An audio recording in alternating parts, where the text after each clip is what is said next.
बताओ। मैं बिल्कुल बढ़िया हूँ। अच्छा, आप लोगों के मिड टर्म क्या सिलेबस मिल गया होगा आप लोगों को? Yes sir. है ना, मेजोरिटी सब्जेक्ट का मिल चुका है। एक बार मैं कमांड भी भेज दूंगा सब लोगों को कि कमांड सिलेबस भी आ जाए आपके पास। ठीक है, तो मेरे पास जैसे ही सारे सब्जेक्ट का आ जाएगा मैं कमांड भेज दूंगा। ठीक है। फिर एग्जाम कैसे होंगे? एग्जाम अभी मेरे पास लास्ट क्लास में हमने कहाँ पर छोड़ा था वो शायद यहाँ से पता लग जाएगा वैसे। ठीक है, मैं एक मिनट स्क्रीन शेयर कर देता हूँ आप लोगों को दूसरी, ताकि स्टार्ट करें। हाँ जी, ठीक है। ज़रा इसको हम साइज को इंक्रीज कर लें। हम्म, हाँ जी। साइज ठीक है ये। चलिए, तो देखें हमने कहाँ पर छोड़ा था लास्ट क्लास में आप लोगों के साथ ये टॉपिक। ऑब्जेक्टिव्स वगैरह हम कर चुके हैं। मैनेजमेंट, नेचर ऑफ मैनेजमेंट हम कर चुके हैं। इट इज़ ठीक है। देन हमारे पास नेचर ऑफ मैनेजमेंट के बाद हमने लास्ट क्लास में किया था ना, हाँ, लेवल्स ऑफ मैनेजमेंट हमने लास्ट क्लास में किया था, राइट। चलिए, तो आगे चले। लेवल्स ऑफ मैनेजमेंट के बाद हमने आज नया टॉपिक जो स्टार्ट करना है आप लोगों के साथ, इसी की कंटिन्यूशन में है। ठीक है, और जो टॉपिक ये हम करेंगे ये रिलेटेड टॉपिक है, मतलब कुछ नया नहीं है। सबसे पहले तो ये पॉइंट है एक छोटा सा आपके सामने, focus of management at different levels. जो मैनेजमेंट है डिफरेंट लेवल्स पर, यानी कि टॉप लेवल पर, मिडिल लेवल पर एंड लोअर लेवल यानी सुपरवाइजरी और ऑपरेशनल लेवल, इनका फोकस कहां पर होता है? ये तीनों लोग या इन तीनों लेवल्स का फोकस कहां कहां पर होता है वो हम एक बार डिस्कस कर लें। So let's discuss the focus of these three levels. देखिए, हमारे जो तीन लेवल हैं, पहला है top level, second middle level and third lower level. इनका फोकस अगर देखिए तो टॉप लेवल का जो फोकस है वो होता है प्लानिंग एंड ऑर्गेनाइजिंग में। एक्चुअल में जो वर्ड आ रहे हैं ना, ये हमारे चैप्टर्स हैं, क्योंकि ये मेन फंक्शंस हैं मैनेजमेंट के। तो जो टॉप लेवल मैनेजमेंट है उसका फोकस होता है प्लानिंग और ऑर्गेनाइजिंग पर। ठीक है, प्लानिंग क्या है, ऑर्गेनाइजिंग क्या है, ये अभी हम जस्ट आगे एक बार गो थ्रू करेंगे इन शॉर्ट। ठीक है, क्योंकि आगे चैप्टर्स हैं तो और डिटेल में पढ़ना है, तो आगे चैप्टर्स में पढ़ेंगे। देन मिडिल लेवल का जो फोकस होता है वो स्टाफिंग एंड कोऑर्डिनेशन। अभी जो कोऑर्डिनेशन है ना, इसके ऊपर स्पेसिफिक चैप्टर तो नहीं है, ठीक है, बट ये जो फंक्शन है, इंपॉर्टेंट फंक्शन है काफी, है कोऑर्डिनेशन वाला। मैंने कहा स्पेसिफिक चैप्टर नहीं है इसके ऊपर, ये टॉपिक डिस्कशन के लिए आगे आएगा डिटेल में दोबारा से। कोऑर्डिनेशन, ये जो फंक्शन है ये सभी को करना होता है। Coordination is essence which is required by all the levels of management. भाई कोऑर्डिनेशन का क्या मतलब हो गया? जैसे एग्जांपल हम बात करें, कोऑर्डिनेशन आप अगर आप देखें तो हमारी बॉडी में भी कोऑर्डिनेशन होता है। हमारा माइंड कोऑर्डिनेट करता है हमारी सारी चीजों को। ठीक है, जैसे अब मैं बोल रहा हूं, ठीक है ना, तो कोऑर्डिनेशन हो रहा है चीजों का, मेरे माइंड ने इंस्ट्रक्शन दी।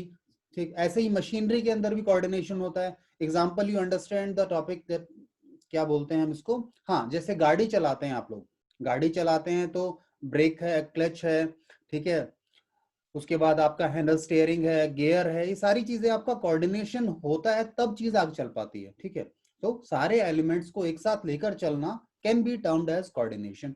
तो मैंने क्या कहा, कोऑर्डिनेशन के ऊपर हमारे पास स्पेसिफिक चैप्टर तो नहीं है, बट ये ऐसा फंक्शन है कि जो हर लेवल को चाहिए होता है। ठीक है, तो स्टाफिंग जो है और कोऑर्डिनेशन जो है हमारे मिडिल लेवल का फंक्शन है, और जो हमारा लोअर लेवल यानी सुपरवाइजरी ऑपरेशनल लेवल है, उनका काम है डायरेक्शंस देना, यानी डायरेक्टिंग, और डायरेक्शंस देने के बाद देखना, चेक करना कि काम सही से हो रहा है नहीं हो रहा है, उसे कंट्रोल करना, देन दैट इज कंट्रोलिंग। ये फंक्शन हमारे लोअर लेवल मैनेजमेंट का है।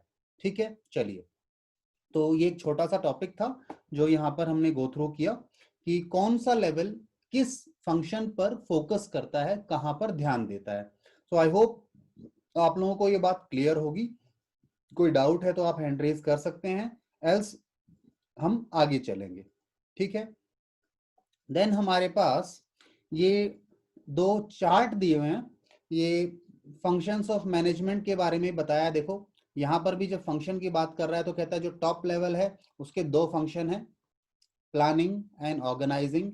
जो मिडिल लेवल है उसका फंक्शन स्टाफिंग दिया हुआ है, एक और साथ में दिया था कोऑर्डिनेशन, ठीक है ना, कोऑर्डिनेशन भी दिया है। कोऑर्डिनेशन एक्चुअल में सभी का फंक्शन है, सभी को कोऑर्डिनेट तो करना पड़ेगा ना, अदरवाइज आप कहें कि केवल मिडिल लेवल को ही कोऑर्डिनेट करना पड़ता है। मिडिल लेवल को थोड़ा ज्यादा कोऑर्डिनेट करना पड़ता है क्योंकि वो एक लिंक है इन दोनों के बीच में, lower level and top level के बीच में, इसलिए हम यहाँ ज्यादा फोकस कर देते हैं। अदरवाइज कोऑर्डिनेशन सभी को चाहिए। सुपरवाइजरी जो लेवल है, लोअर लेवल है, उसके फंक्शंस हैं ये दो। तो चार्ट के फॉर्मेट में इन्होंने समझाया हुआ है ये बात, बाकी हम इसे पढ़ चुके हैं ऊपर, ठीक है। तो आगे चल सकते हैं हम लोग। देन लेवल्स ऑफ मैनेजमेंट के ऊपर एक और चार्ट इन्होंने आपको यहां पर दिया है, ठीक है। ये कुछ भी नहीं है, ये फंक्शंस हैं, functions of management at different levels. Top level की ये फंक्शंस दिए हैं आपको नीचे, मिडिल लेवल के फंक्शंस दिए गए हैं, ठीक है, एंड सुपरवाइजरी यानी लोअर लेवल के फंक्शंस भी दिए गए हैं, जो कि हम ऊपर पढ़कर आ चुके हैं। हम बस ये चार्ट इन्होंने बाद में दिया है, जस्ट एक रिविजनरी चार्ट आप इसे कह सकते हैं। Instead of going to the whole theory, आप इन पॉइंट्स को भी रिमेंबर रख सकते हैं, क्योंकि अल्टीमेटली आपको लिखना तो खुद से है, ठीक है। तो ये आप एक चार्ट यूज कर सकते हैं, ठीक है। तो इनमें से हम सारे टॉपिक डिस्कस कर चुके हैं, फिर भी अगर कोई टॉपिक आपको दोबारा से डिस्कस करना है तो आप मुझे बता सकते हैं, ठीक है। देन हमारे पास ये कीवर्ड्स हैं, कीवर्ड पर नहीं जाना चाहेंगे, बस अब आप देखना चाहें तो देख लेते हैं फटाफट से। कीवर्ड में टॉप लेवल के लिए कीवर्ड क्या है जी, कैसे पता लगेगा कोई इंडिविजुअल टॉप लेवल मैनेजमेंट में है या कहां पर काम कर रहा है। तो अगर टॉप लेवल का होगा ना तो वहां पर ना वर्ड इस तरह से स्टार्ट होगा, चीफ, ठीक है, जैसे chief executive officer, chief finance officer, ठीक है ना, इस तरीके से काम करेंगे, ठीक है। कुछ ऐसा भी है, all the designation who control overall organization and do not belong to one department only, ठीक है। इस तरह के भी आ सकते हैं, जैसे आपके पास president, vice president, general manager, ये हम बात कर चुके हैं, मेरे हिसाब से इस पर डिस्कशन की जरूरत नहीं है दोबारा, ठीक है। चलिए एंड नेक्स्ट हमारे पास हमें करना है, अच्छा नेक्स्ट क्या है, मैं आपको दूसरी स्लाइड दिखाता हूँ, यहाँ पर आगे के पेजेस हैं नहीं, तो मैं आपको दूसरे पेज पर लेकर चलता हूँ। ये हमारा पेज नंबर 30 है शायद, है ना। पेज नंबर 30 के बाद 31 पर जाना है। Let's go to that page.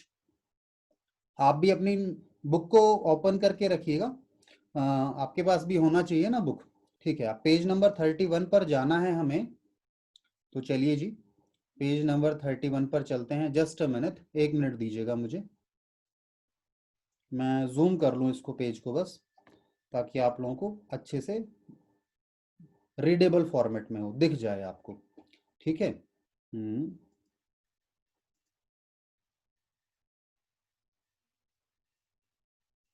हम्म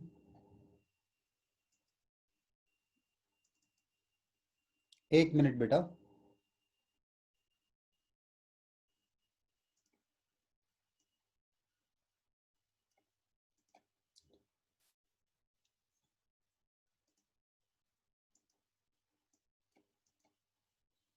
बस मैं जूम करने की कोशिश कर रहा हूँ, इसको जूम नहीं हो रहा था। हाँ, अब हो गया जी, जूम हो गया मेरे पास। मैं शेयर कर देता हूँ स्क्रीन को, ठीक है। एक मिनट दीजिए मुझे। हम्म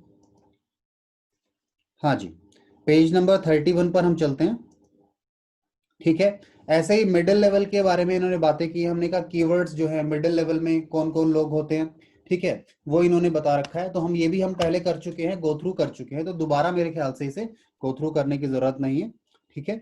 चलिए, तो मिडिल लेवल में ये लोग आएंगे, आपके डिपार्टमेंटल हेड्स हैं, यूनिट हेड है, ठीक है। जो डिपार्टमेंट के टॉप में है वो आपके मिडिल लेवल पर हैं, और उसके बाद जो नीचे लेवल पर है डिपार्टमेंट के अंदर जिन्हें सुपरविजन का काम दिया हुआ है, वो हमारे लेवल लोअर लेवल में या सुपरवाइजरी लेवल में आते हैं। जैसे कि सुपरवाइजर हो सकता है कोई जो सुपरवाइज कर रहा है वर्कर्स को या लेबरर्स को, एक ही बात है, ठीक है।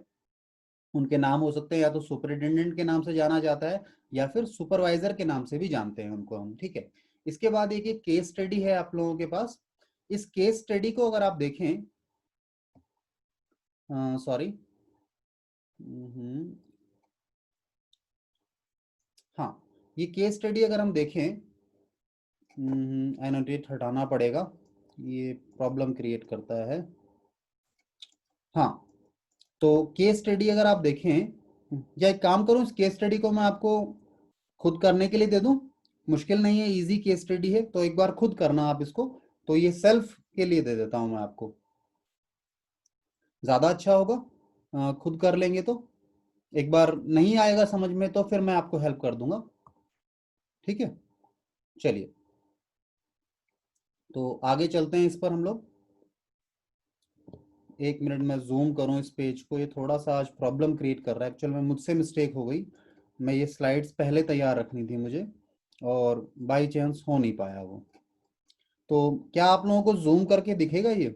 क्योंकि मेरे पास यहाँ जूम का ऑप्शन आ रहा है या नहीं आ रहा, मुझे देखना पड़ेगा एक बार। ठीक है, अब ठीक है, हाँ जी, हो गया, प्रॉब्लम खत्म हो गई मेरी। हम्म एक मिनट, दोबारा। हम्म ठीक है।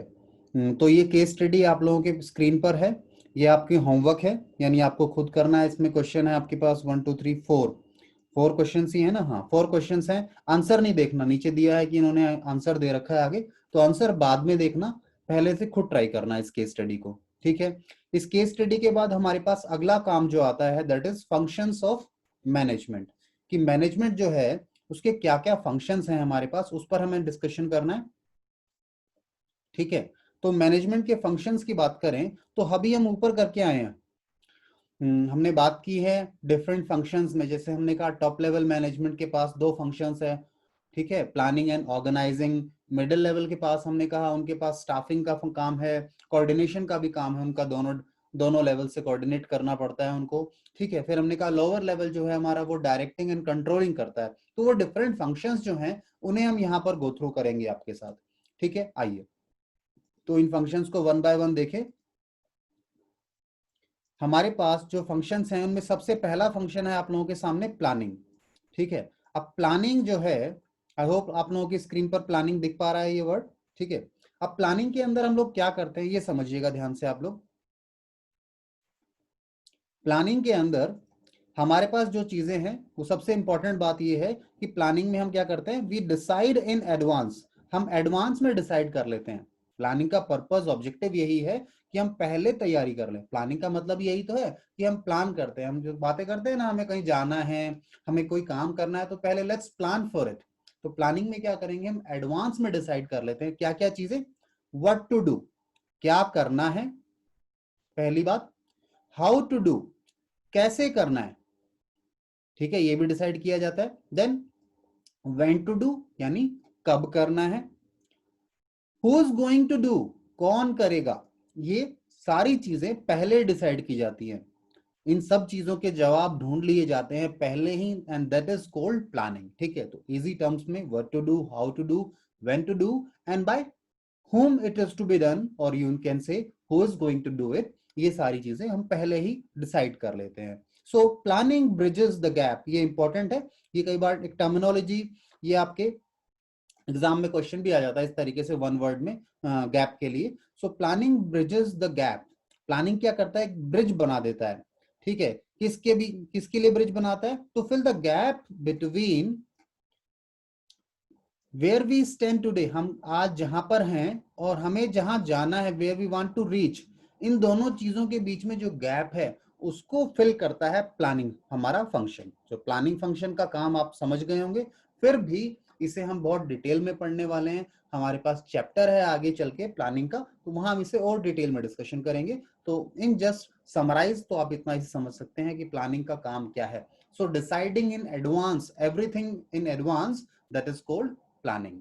चलिए, तो अब अगले पेज पर चले हम लोग, नेक्स्ट पेज पर चलना है इसके बाद हम लोगों को। तो आइए नेक्स्ट पेज पर चलें। इसके बाद नेक्स्ट पेज जो है हमारे पास होगा, ये पेज नंबर 31 था, मैं पेज नंबर 32 निकाल लेता हूं अब, और ये लीजिए पेज नंबर 32 में आपको दिखाता हूँ, आप लोगों के बुक में तो है ये पेज, ठीक है। पेज नंबर 32 पर आप देखिए क्या क्या चीजें हैं हमारे पास, बाकी फंक्शंस हैं। देखिए इसमें कोऑर्डिनेशन वाला नहीं होगा, क्योंकि मैंने बताया कोऑर्डिनेशन जो फंक्शन है वो हम अलग से पढ़ने वाले हैं आगे फंक्शंस में, और कोऑर्डिनेशन पर सेपरेट चैप्टर नहीं है हमारे पास, इसी चैप्टर में टॉपिक है कोऑर्डिनेशन को लेकर, ठीक है, तो हम आगे करेंगे। यहां तक का वैसे आप मुझे बता सकते हैं क्या बात समझ में आ रही है या नहीं आ रही है? हाँ जी, तो मुझे बताइए यहां तक की चीजें क्लियर हैं आप लोगों को? Yes sir. ठीक है, यस सर। तो आ गए जरा देखने हम लोग। हमारे पास श्रद्धा है, रवीना है, मोहित है, प्रिया है, ज्योति भी है, पवन है, ठीक है, कपिल भी है, प्रियांशु भी आ गए हैं। ठीक है बच्चे, रेगुलर देखो, रेगुलर रहो। आई अंडरस्टैंड कि कनेक्टिविटी इश्यूज आते हैं, but we have don't have option, अभी ना ऑप्शन नहीं है, क्या करें। सो ट्राई एंड प्लान की मैनेज करो, जो प्रॉब्लम आ रही है रिजॉल्व हो जाए, ठीक है, क्योंकि अदरवाइज हमारे एग्जाम्स हैं इस बार तो प्रॉब्लम आएगी। तो हम कोशिश करें कि क्लासेस अपनी अटेंड करें। चलिए मैं दोबारा टॉपिक पर चलता हूँ, और टॉपिक में हम बात कर रहे थे, तो प्लानिंग वाला फंक्शन मैंने डिस्कस किया। देन हमारे पास अगला फंक्शन है ऑर्गेनाइजिंग, ठीक है। ऑर्गेनाइजिंग की बात करें अगर आप लोग, तो मेरे पास इस पेज पे थोड़ा सा लिखने की प्रॉब्लम है, तो मैं एनोटेट करूं एक बार। और आइए जी, ये लाइन देखें कैसे काम करती है। हाँ जी, ऑर्गेनाइजिंग। ऑर्गेनाइजिंग का मतलब क्या है? देखिए आपको कोई भी चीज ऑर्गेनाइज करते हैं आप लोग, ऑर्गेनाइजिंग का अगर नक्शल में बात करें तो इसका मतलब होता है अरेंज करना सारी चीजों को। आपको कोई काम करना है तो उसके लिए अरेंजमेंट जो करना है वो ऑर्गेनाइजिंग है। तो ऑर्गेनाइजिंग में हम क्या करते हैं, आफ्टर सेटिंग अप प्लान्स, जैसे आपने प्लानिंग कर लिया, उसके बाद अगला जो फंक्शन है मैनेजर का है, मैनेजर का जो फंक्शन है वो क्या है जी, organise all activities, sorry the activity लिखना है इसमें, ऑल एक्टिविटीज भी आप कह सकते हैं क्योंकि एक्टिविटीज हैं यहाँ पर। And establishing an organisation structure, organisation का स्ट्रक्चर स्टैब्लिश करना, किस पोजीशन पर कौन काम करेगा, किसकी क्या रिस्पॉन्सिबिलिटी होगी, एवरीथिंग, रिसोर्सेज को अरेंज कराना, सारी चीजें ये लोग डिसाइड करते हैं। तो ऑर्गेनाइजिंग भी इन्हीं का काम, यानी टॉप लेवल मैनेजमेंट का काम है, ठीक है। कितने लोग होंगे, किसका क्या काम होगा, ठीक है, डिपार्टमेंट कहाँ पर होगा, सब चीजें, मतलब जो भी प्लानिंग वाला काम है, ठीक है। प्लानिंग के बाद अगला फंक्शन यही है कि जो हमने प्लान किया है, जहां हमें पहुंचना है, उसके लिए क्या क्या चीजें चाहिए वो ऑर्गेनाइज की जाना है, और वो फंक्शन यही है, ठीक है। तो हम यहाँ पर क्या करते हैं, हमारी एक्टिविटीज को, हमारे ऑर्गेनाइजेशन स्ट्रक्चर को स्टैब्लिश किया जाता है, ठीक है, ताकि हम अपने जो हमने प्लान किया है, हमारी जो प्लानिंग है उसको हम एग्जीक्यूट कर सकें, ठीक है। नाउ अब ऑर्गेनाइजेशन स्ट्रक्चर को खड़ा करना, स्टैब्लिश करना, इसका मतलब क्या है? इसका मतलब है deciding the framework of working, how many units, जैसे इसने एग्जांपल दिया है, हाउ मेनी यूनिट्स एंड सब यूनिट्स और डिपार्टमेंट्स आर नीडेड, आपको कितने यूनिट्स चाहिए, या फिर उन यूनिट्स के अंडर में कितने सब यूनिट्स चाहिए, या फिर डिपार्टमेंट चाहिए। सब यूनिट का मतलब क्या हो गया, डिपार्टमेंट्स हो गया, ठीक है। हाउ मेनी पोस्ट, आपको कितने पोस्ट चाहिए, ठीक है। डेजिग्नेशन, पोस्ट का मतलब क्या हो गया, दूसरा डेजिग्नेशंस होंगी, ठीक है, यानी कितने लोग होंगे जो कि सारे काम देखेंगे, तो ये चीज आई, ठीक है।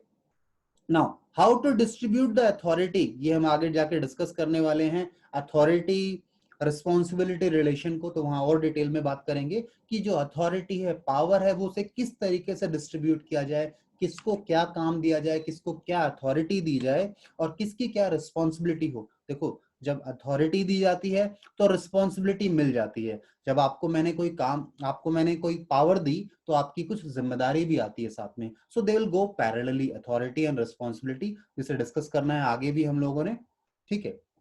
Now once these decisions are taken, an organization structure sets up, so structure setup हो गया कि स्ट्रक्चर क्या होगा, ये हमने कर लिया, ठीक है। स्ट्रक्चर की बात हो गई, रिसोर्सेज को अरेंज करने की बात हो गई, प्लानिंग और ऑर्गेनाइजिंग दोनों काम हो गए। अब ये दोनों काम होने के बाद अगला काम हमारा आता है जी, स्टाफिंग।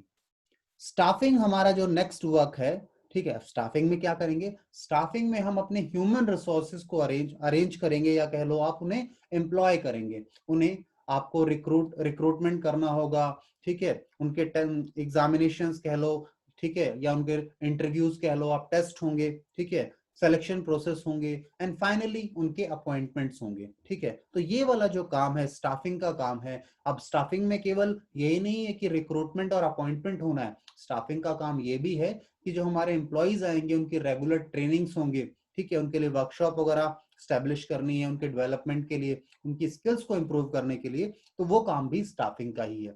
इसके साथ स्टाफिंग के कुछ और भी काम है, जैसे कि हमारे जो स्टाफ होंगे, हमारे जो एम्प्लॉइज होंगे, उनकी रेम्यूनरेशन कितनी होगी, उनका प्रमोशन कैसे होगा, उनका इंक्रीमेंट किस तरीके से होगा, ये सारी चीजें भी डिसाइड करना। ठीक है, हमारे किस फंक्शन का काम है, स्टाफिंग फंक्शन का काम है। तो ये सारी चीजें इस पैराग्राफ में लिखी हैं, you can go through that. Just मैं एक एक्सप्लेनेशन दे रहा हूं आपको, बस एक आइडिया दे रहा हूं कि इनके अंदर क्या है, क्या काम किया जाता है। नाउ यहां तक मुझे बताइए, क्या यहां तक आपको बात क्लियर है? बताइए जी। Yes sir. Yes sir. Priya ठीक है, यस सर। चलिए। तो सभी को अच्छा, सबका कनेक्शन वगैरह ठीक है, किसी को दिक्कत तो नहीं आ रही है? No sir. ठीक है, क्योंकि मैंने कभी दूसरी साइड बैठकर नहीं देखा है ना कि बच्चे को क्या क्या प्रॉब्लम आ रही होंगी। So if you face some issues sir late. Mohit को प्रॉब्लम आ रही है। किसको? मोहित को? Yes sir. क्या हो गया? अच्छा, वो बार बार कनेक्शन आउट हो रहा है उसका, उसकी पता तरफ? नहीं सर, कह रहा है कि आवाज ना सुनाई दे रही, मैं बोल रहा हूँ तो। उसके यहाँ पे शायद कुछ, उसका ये जो हमारे यहाँ पर ये माइक वाला सिंबल आता है ना, उसके यहाँ पर नहीं दिखाता है शायद, उसके कुछ इशू तो है। क्या है ये नहीं बता सकते। हाइड नॉन वीडियो पार्टिसिपेंट, समझ नहीं आ रहा है, कनेक्टिविटी इशू है मोहित के कुछ, लगता है मुझे भी प्रॉब्लम है, क्योंकि बाकी सब बच्चों के यहाँ पे ना जो ये माइक वाला जो है डिसेबल्ड दिखाता है, उसके यहाँ पे कुछ दिखाई नहीं रहा है। तो ऑडियो वीडियो में शायद उसको प्रॉब्लम है। ठीक है, एनीवेज अगर किसी को रियलिटी में दिक्कत आ रही है तो उसके लिए भी हमने सॉल्यूशन निकाला हुआ है। सॉल्यूशन है कि हम ये सारा लेक्चर रिकॉर्ड करके आपको दे देंगे एज इट इज, जो भी हमने एक एक शब्द बोला है सारा मिलेगा उसमें। ठीक है, बस ये है कि आप पार्टिसिपेट नहीं कर पाएंगे एज एन लाइव में। ठीक है, हम पार्टिसिपेट कर पाते हैं, एक दूसरे से कुछ पूछ पाते हैं, बता पाते हैं, वो नहीं हो पाएगा, बाकी मिल पाएगा। चलिए, तो आगे चले हम इसके बाद। आइए जी आगे चलते हैं। और कहाँ गई जी स्क्रीन, मुझे लेकर आनी है आपके लिए। ठीक है, हाँ, स्टाफिंग की मैंने आपसे बात की। स्टाफिंग के बाद हमारे पास दो और फंक्शन बचते हैं, इंपॉर्टेंट फंक्शंस हैं। One is directing and another is controlling. तो डायरेक्टिंग में क्या होता है? Directing refers to giving directions, मतलब अपने एम्प्लॉइज को, अपने स्टाफ को बताना उन्हें क्या करना है, इंस्ट्रक्शंस देना, डायरेक्शंस देना, that can be termed as directing. So जैसे ही हमारे एम्प्लॉइज रिक्रूट हो जाते हैं, अपॉइंट हो जाते हैं, सॉरी रिक्रूट नहीं कहना चाहिए, अपॉइंट हो जाते हैं, उसके बाद हमें उन्हें इंस्ट्रक्शंस देनी होती है कि उन्हें क्या काम करना है, कैसे काम करना है, उनके सबऑर्डिनेट कौन होंगे, उनके सुपरवाइजर कौन होंगे, ये सारी चीजें बताई जाती हैं उनको। उन्हें अगर कोई प्रॉब्लम आए तो कहाँ पे उन्हें कम्युनिकेट करना है, ये सारी चीजें हम उन्हें बताते हैं, यानी प्रॉपर डायरेक्शंस दिए जाते हैं। ठीक है, और यही फंक्शन है डायरेक्टिंग का। अब डायरेक्टिंग के बाद आपने उन्हें आपका बता दिया, आपने काम अपने एम्प्लॉइज को, अपने स्टाफ को, उसके बाद जो लास्ट हमारा इंपॉर्टेंट पार्ट है, क्योंकि देखो वैसे तो सारे के सारे पार्ट ही इंपॉर्टेंट हैं, बट हम कहते हैं कि हम चेक कब करेंगे कि सब काम सही से हो रहा है या नहीं हो रहा है, that is our last function, controlling.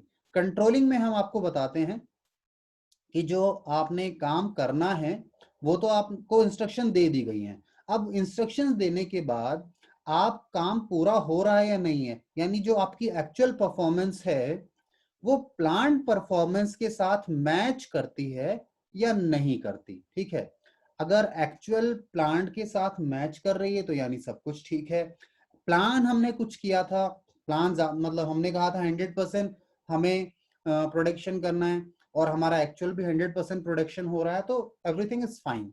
But अगर हमने प्लान किया था 100 के लिए और परफॉर्मेंस यानी एक्चुअल प्रोडक्शन हमारा 90 आ रहा है, तो कुछ गैप है, उनके रीजंस को ढूंढना, उनके डेविएशंस को ढूंढना और फाइनली देखना कि क्या रीजन है ऐसा होने के कारण, यानी अगेन प्लानिंग पर दोबारा चले जाते हैं हम लोग। तो कंट्रोलिंग के बाद दोबारा एवेल्युएशंस होते हैं, डेविएशंस वगैरह को देखा जाता है, करेक्टिव मेजर्स लिए जाते हैं और फिर देखा जाता है कि कहां पर सुधार की जरूरत है, फिर हम दोबारा प्लानिंग पर आ जाते हैं। ठीक है, so we again come on the path to plan, ठीक है, अगर कुछ गलती हुई है हमसे।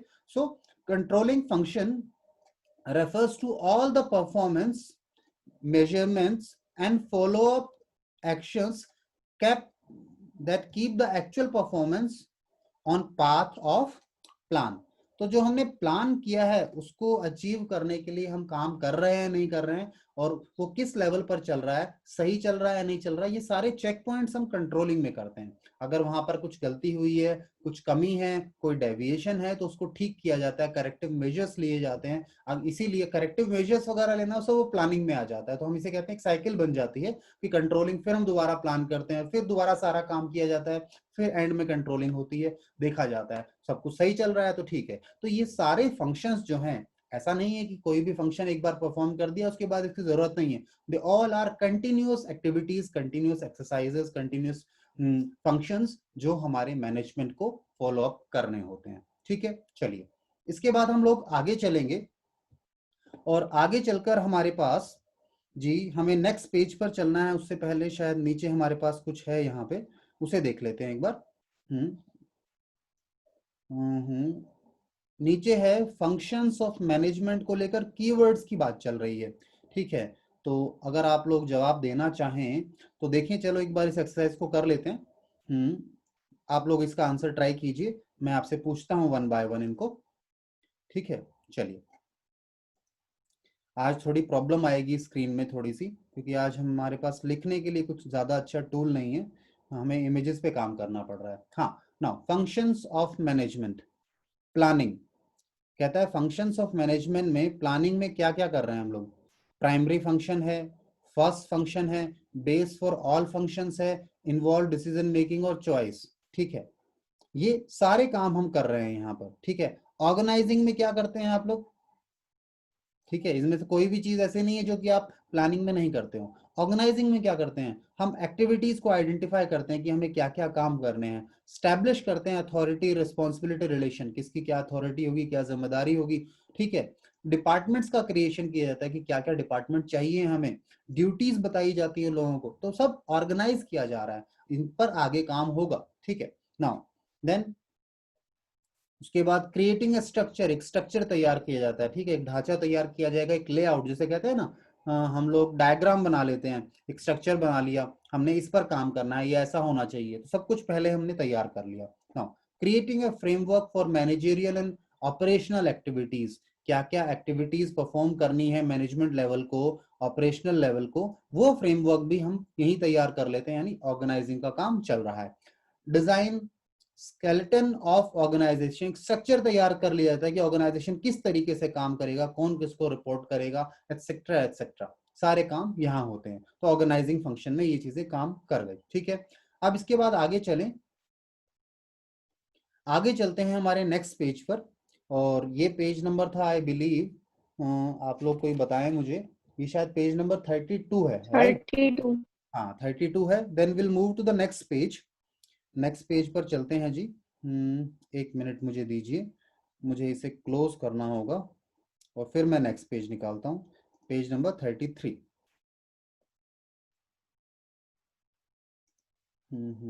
एक मिनट,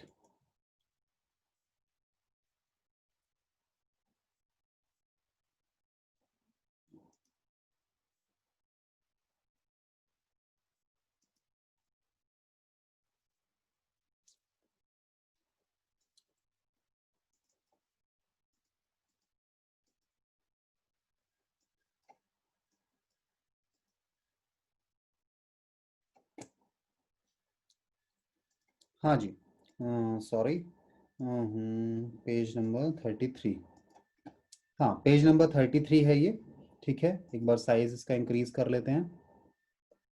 चलिए, तो इसके बाद स्टाफिंग में है, तो आई थिंक कि मुझे इसे रीड करने की जरूरत नहीं है दोबारा, ये आप देख सकते हैं कि स्टाफिंग में क्या क्या चीजें होंगी, एक बार कीवर्ड्स के साथ इन्होंने बताया है, ठीक है। डायरेक्टिंग में क्या क्या चीजें होंगी उनको बताया है इन लोगों ने, ठीक है। चलिए, डायरेक्टिंग आ गया, देन कंट्रोलिंग में है, ठीक है। डायरेक्टिंग में सारे काम किए जाते हैं ये, ठीक है, जो दिए हैं इन्होंने। स्टाफिंग में ये काम करने हैं आपके, मेजोरिटी कीवर्ड्स है, एक तरीके से आप इन्हें याद कर सकते हैं, ठीक है। आपके एग्जाम के लिए काफी इंपॉर्टेंट होती हैं ये चीजें, ठीक है, जो कीवर्ड आपको ध्यान रखने हैं वो यहाँ दिए हुए हैं, ठीक है। देन हमें आगे चलना है इसके बाद, और आगे चलें तो फिर एक केस स्टडी आ गया, एमसीक्यू एंड केस स्टडी है, ठीक है। ये आप कहें तो मैं करवाऊं या आप खुद करेंगे, मुझे बताइए। यूल गो थ्रू इट और मैं, मुझे कराना है इसको। वैसे तो आंसर दिया है बट आंसर को देखना नहीं है आप लोगों ने, ठीक है। आंसर को पहले देख लेंगे तो फिर मजा नहीं आएगा, आप पता नहीं लगेगा आपको क्या समझ में आया या नहीं आया। चलिए आप कहें तो इसको कर लेते हैं हम लोग। देखिए, हाँ जी। तो सबसे पहले हमारे पास है एमसीक्यूज है। पहला कहता है it bridges the gap between where we are and where we want to go. ये मैंने अंडरलाइन भी करवाया था, आपको रिमेंबर, आपको याद हो कि हम कहाँ हैं और हमें कहाँ जाना है, उसके बीच के जो गैप को फिल करने के लिए कौन सा फंक्शन हमारा काम करता है। Then the answer is planning, right. Training. ठीक है। देन सेकंड का आंसर आप दीजिए। Establishes reporting relationship. रिपोर्ट करने हैं, कौन किसको रिपोर्ट करेगा, बताइए।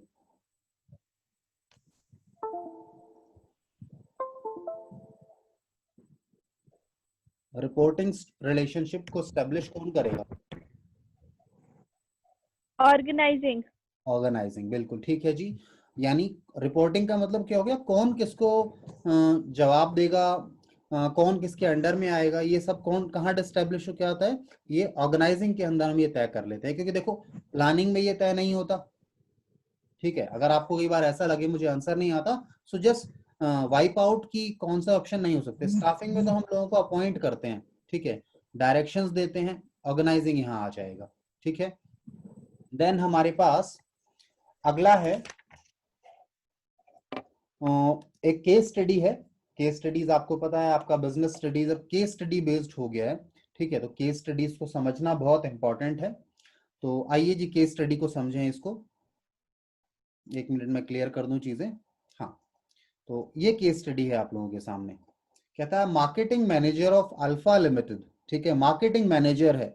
मार्केटिंग मैनेजर तो आप बता सकते हैं मार्केटिंग मैनेजर यानी किस लेवल पर काम कर रहा होगा ये। देखो कीवर्ड ऐसे ढूंढने होते हैं आपने, मार्केटिंग मैनेजर है यानी ये कौन से लेवल पर होगा, टॉप, मिडिल और द लोअर लेवल, कौन से पे होगा बताइए।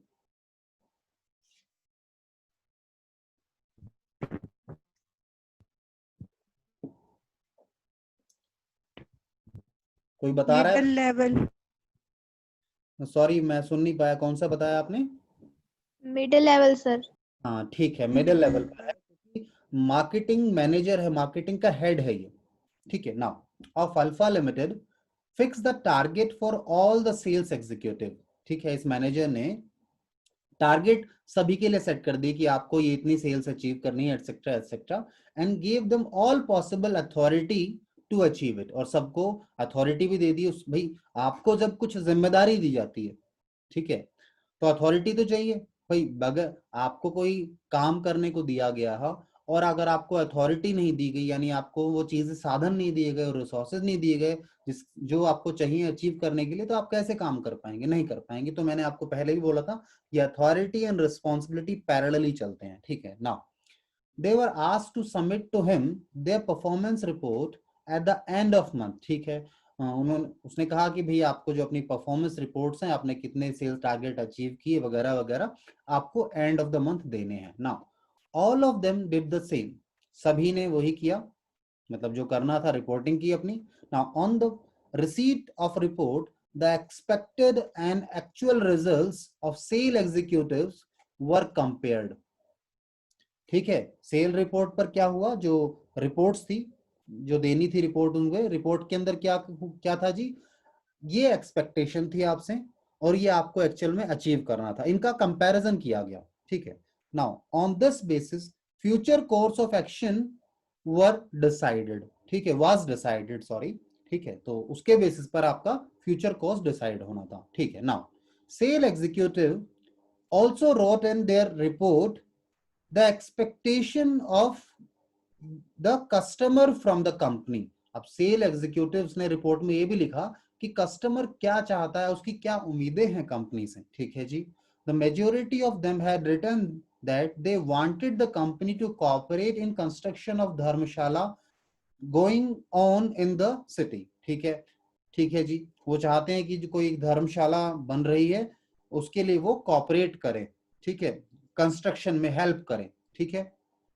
Now the marketing manager place this demand before the board of directors. ठीक है, मार्केटिंग मैनेजर ने क्या किया, बोर्ड ऑफ डायरेक्टर्स को ये बात बता दी, ये डिमांड उनके सामने रख दी. Now this was happily accepted, और ये एक्सेप्ट भी किया गया. नाउ द क्वेश्चन बड़ा छोटा सा है, इसके अंदर बहुत सारी बातें थी. ठीक है, आप समझिएगा, जब आपके पास केस स्टडीज आएंगी तो उस केस स्टडीज में इधर उधर की बहुत बातें वो आपको घुमाएगा. ठीक है, आपको कभी कहीं ले जाएगा, कभी ए से जेड पर ले जाएगा, इस तरह से आपको इधर उधर घुमाएगा आपको. अब केस स्टडी के बारे में, अब इसमें आपकी डिमांड क्या है क्वेश्चन की, उसको अगर देखें आप लोग ध्यान से, तो कहता है identify the functions of management highlighted in above para by quoting relevant lines. ठीक है, तो आप बताइए आपको इस पैराग्राफ के अंदर कौन कौन से फंक्शंस दिखाई दिए.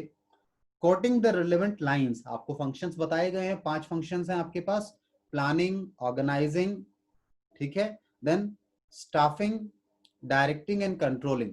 तो आपको उन फंक्शंस को लाइन कोट करके बताना है कि कौन से फंक्शन की कौन सी लाइन बताती है कि ये वाला फंक्शन किया जा रहा है, परफॉर्म किया जा रहा है. ठीक है, सो ये आपका होमवर्क है. आंसर मत देखना प्लीज, अगर आंसर देख लोगे तो फिर देखो फर्क नहीं पड़ेगा, यहाँ तो आप देखकर कर लेंगे, आगे प्रॉब्लम आएगी. सो जस्ट ट्राई, खुद से आंसर करो, बाद में चेक कर सकते हैं कि हमने जो किया, हमने जो अपनी तरफ से सोच के आंसर्स लिखे हैं, क्या वो सही है या नहीं है. ठीक है, so it goes to your homework आज के लिए. अब आगे चले. ठीक है, आगे चलते हैं जी. इसके बाद अगला हमारा है, जो मैंने आपको बताया था, आप लोगों से मैंने शुरू में कहा था इस बारे में कि हमारे पास एक और फंक्शन है, इंपॉर्टेंट फंक्शन है काफी, कोऑर्डिनेशन, जो कि अलग से उसका चैप्टर तो नहीं है, पर कोऑर्डिनेशन फंक्शन को हम यहाँ डिस्कस करने वाले हैं डिटेल में. तो 1 मिनट मुझे टाइम पता लग जाए जरा, कितना टाइम बचा है, पता नहीं वो आ क्यों नहीं रहा है. वैसे टाइम दिखाता है कितना टाइम बचा है मेरे पास, किसी की स्क्रीन पर आ रहा है कि कितना समय बचा है मेरे पास. हाँ सर 2 मिनट्स. हाँ, लगभग 1.5 मिनट बचा है, 1 मिनट एंड 33 सेकेंड्स. तो उसमें हम इस अगले टॉपिक को स्टार्ट नहीं करेंगे, क्योंकि टॉपिक स्टार्ट करेंगे फिर वो बीच में छूट जाता है. कोऑर्डिनेशन, तो आपको एक तो कोऑर्डिनेशन को रीड करके आना है, और ये एक जनरल होमवर्क मान लो, हमेशा आप जब क्लास होती है उससे पहले आगे वाले 2-3 टॉपिक को आप खुद पढ़कर आया करो. देखो ये इसलिए जरूरी है बच्चे, क्योंकि आपके माइंड में ना खुद पढ़ते हो तो क्वेरीज आती हैं चीजों को लेकर, आप मुझसे तो पूछते नहीं हो. एटलीस्ट जब खुद पढ़कर आओगे और मैं जब एक्सप्लेन करूंगा या कुछ समझाऊंगा तो शायद आपकी क्वेरी को हम आंसर कर पाए, आप क्वेरी भी पूछ पाते हैं. ठीक है, सो इट इज बेटर कि हम रीड करके आए, और मैं तो ऐसा ही करता था. ठीक है, स्पेशली इकोनॉमिक्स मैंने खुद किया था.